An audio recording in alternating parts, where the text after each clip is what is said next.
Hi everyone, happy Sunday, and today I'm gonna talk about EcoSprint. EcoSprint 75 या EcoSprint 150 आप सबने सुना होगा।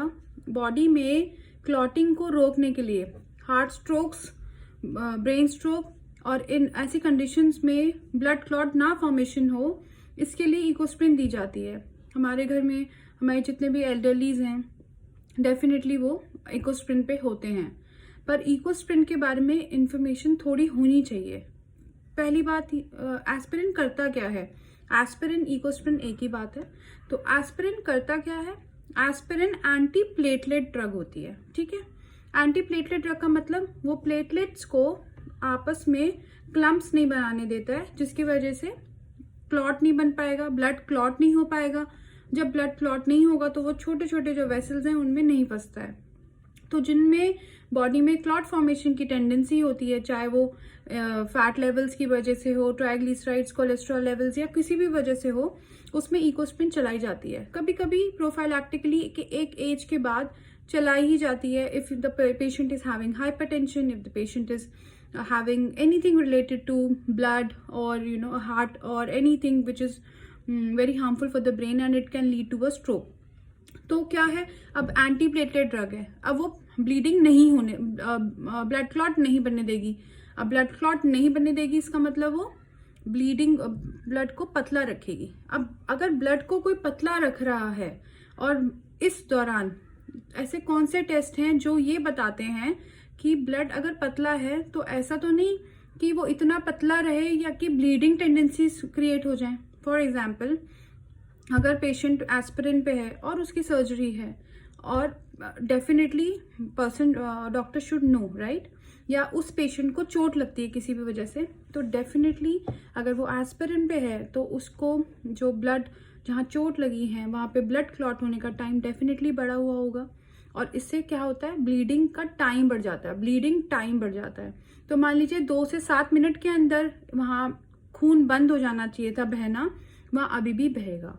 तो एस्पिरिन में ये थोड़ा सा आपको ध्यान रखना है। अगर कोई एस्पिरिन पे है, आप पेरेंट्स हैं या ग्रैंड पेरेंट्स हैं, then definitely you should take care of the bleeding tendency of that patient. चाहे वो डेंटल प्रोसीजर हो, चाहे वो कोई माइनर प्रोसीजर हो, डेफिनेटली उनका जो PTINR है, प्रोथ्रोम्बिन टाइम, उसको रेगुलरली चेकअप करवाते रहे, क्योंकि PTINR बढ़ जाता है। अब PTINR अगर बढ़ा हुआ आएगा तो doctor can regulate the dose of EcoSprint, but अगर PTINR नॉर्मल है then you don't need to worry, everything is okay. जो लेवल्स एस्पिरिन के जा रहे हैं वो भी ठीक है, but then we should take care of all of this. Otherwise unchecked, unevaluated PTINR नहीं हुआ है, एस्पिरिन लगातार चले जा रही है, और बाय चांस, गॉड फॉरबिड, अगर कुछ भी कहीं भी ट्रॉमा होता है, ब्लीडिंग शुरू हो जाती है and it doesn't stop, then it can be very fatal.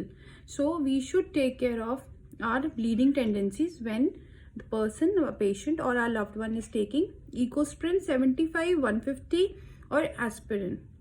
और यही सेम वजह है कि एस्पिरिन हम डेंगू पेशेंट्स में नहीं देते हैं, क्योंकि डेंगू में जो ब्लीडिंग टेंडेंसी है वो बढ़ जाती है पेशेंट की because of the platelet, decrease in platelet. तो उसकी वजह से क्या होता है, एस्पिरिन उसको और कम कर देगा, तो bleeding, patient can bleed, internal bleeds हो सकते हैं। अब कैसे पता चलेगा कि इंटरनल ब्लीड तो नहीं हो रहा एस्पिरिन की वजह से? पहली बात तो आप अपना ध्यान खुद भी रख सकते हैं। तो पूरी बॉडी पे कहीं भी पर्पल कलर के निशान, जिनको हम परप्यूरिक रैश कैसे कहते हैं, वो आप अपने स्टूल्स का कलर देख सकते हैं। कहीं नॉर्मल ब्राउन, टारी ब्राउन से ब्लैक ब्राउन तो नहीं हो रहा है, ठीक है। अगर वॉमिट बाय चांस हो गई है तो उसमें कोई ब्लड तो नहीं दिख रहा है, ब्राउन ब्लैक कलर का तो कुछ नहीं, कलर चेंज आ रहा है। So all this, bleeding gums you can see, nose bleed you can see. तो ये चीजें हैं जो आपको अपने EcoSprint के वजह से आपको ध्यान रखनी चाहिए। कहीं छोटी सी चलते फिरते अगर चोट लगी है, खून बह रहा है और रुक नहीं रहा है, और लगता है कि इस टाइम तक तो रुक जाना चाहिए था, नहीं रुका है, तो आप अपना थोड़ा सा ध्यान रखें। किसी भी पैथोलॉजी लैब में जाके सबसे पहले प्लेटलेट काउंट और PTINR करवा लें। अगर PTINR नॉर्मल है, nothing to worry, we can manage dose here and there, ठीक है। पर अगर PTINR बढ़ा हुआ है, INR बढ़ा हुआ है, then it is a matter of worry and you need to take care precautions. बस इतना ही है। इसमें prevention is better than cure, तो definitely we should take care of the PTINR value, platelet count, and that's it. बस इतना ही करना है.